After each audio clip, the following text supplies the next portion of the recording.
मानदाता तप करे, फल नहीं मिला।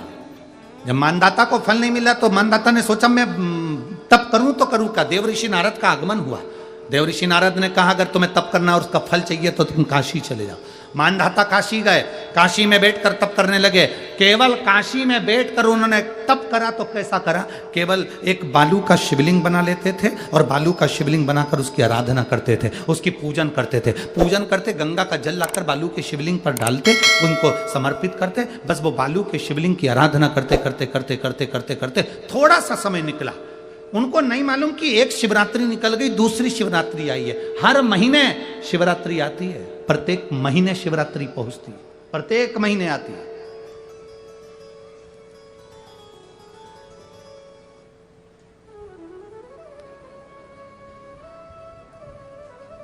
एक शिवरात्रि अपन पंजाब में थे, भटिंडा, तब पड़ी थी। जनवरी की पड़ी थी, और जनवरी की। अब फरवरी की जो शिवरात्रि पड़ेगी वो अपन झारखंड में रहेंगे 5 तारीख से 9 तारीख के बीच में, तो बीच में शिवरात्रि पड़ेगी। इसलिए उस कथा का नाम पतालेश्वर शिव महापुराण की कथा रखी है। हड्डी उसमें मूल है आपका बुढ़ापा ना बिगड़े उसके लिए वो कथा है। 5 दिन की कथा है, 2 बजे से 5 बजे तक आएगी आस्था चैनल पर भी। और झारखंड के आसपास के जितने श्रोता हैं सब सुनो। जमशेदपुर में काजू बागान में वो कथा होगी, बड़े प्रेम से सुनो।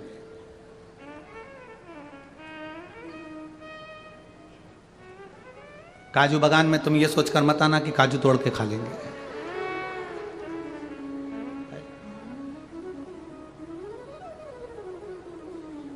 दिल से सुनो उसको।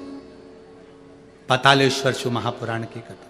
कुछ जगह ऐसी होती हैं उस कथा का मूल, जैसे 7 मार्च से 13 मार्च की सीहोर कुबेरेश्वर धाम की कथा जरूर सुनो। मौका मिल जाए तो 5 माताएं, भाई लोग, बहन लोग जो भी हैं, जीजा जीजी, सब कथा में पहुंचकर उसमें सेवा भी करो और कथा भी सुनो, दिल से सुनो।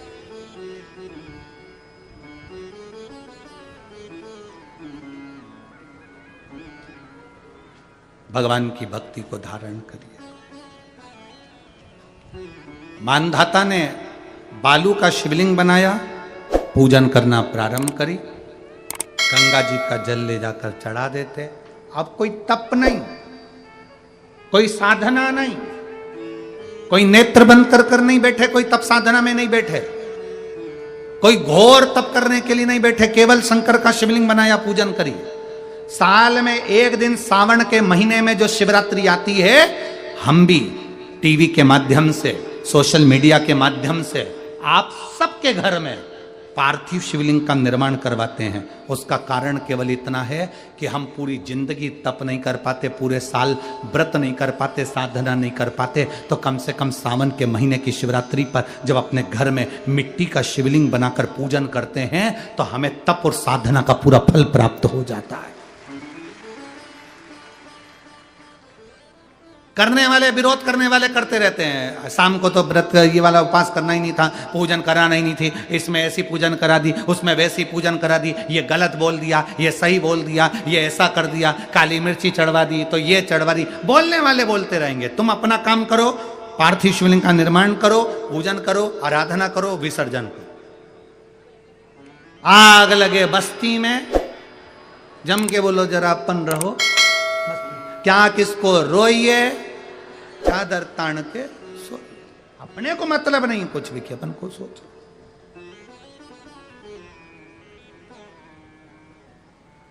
अपनी जिंदगी का सार्थकता सिद्ध करा। मानधाता ने अब कोई तप नहीं करा, मानधाता ने अब कोई साधना नहीं करी, मानधाता ने अब कोई आराधना, बस एक काम करा, शिवलिंग का निर्माण, उसकी पूजन।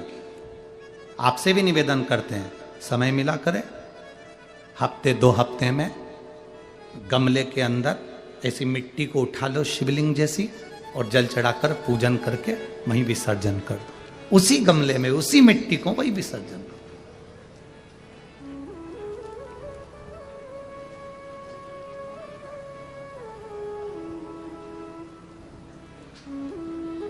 प्रयास करो, उसका फल मिलता है महाराज। शंकर भगवान प्रकट हो गए, कहा क्या चाहिए तुमको, मांगो। अब मानधाता ने मांगा कुछ ना। मानधाता ने कहा कि पहले तो मैंने जब तप करा, साधना करी, आराधना करी, तब तो मुझे आपका दर्शन नहीं हुआ, और अब आप मेरे सामने आ गए तो मैं मांगू, ये श्रेष्ठता कहाँ है? अब मैं मांगू, ये श्रेष्ठता कहाँ है? मुझे मांगना नहीं है। कुछ तो मांगो। नहीं, मानधाता ने कहा बस इतनी कृपा करना, प्राण छूटने का जब समय आए तो मेरा शिव सामने हो और मेरा ये आत्मा, मेरी जब मृत्यु हो तो ये आत्मा शिव में और कैलाश में विलीन हो जाए, बस ऐसी कृपा कर, और कुछ भी नहीं, और कुछ नहीं चाहिए, बस यही होना चाहिए। उसका जो फल है वो जीवन का एक आनंद सुख देने वाला हो। हमने कथा में कहा था शुरू में, माता क्या होती है? निर्माता। आप माता हो, आप निर्माता हो। अपने बच्चे के हाथ में एक लोटा जल लेकर मंदिर भेजने की जवाबदारी तुम्हारी है। अपने बच्चों के मुख से श्री शिवाय नमस्तुभ्यम निकलवाने की जवाबदारी तुम्हारी है, कोई दूसरा नहीं निकलता।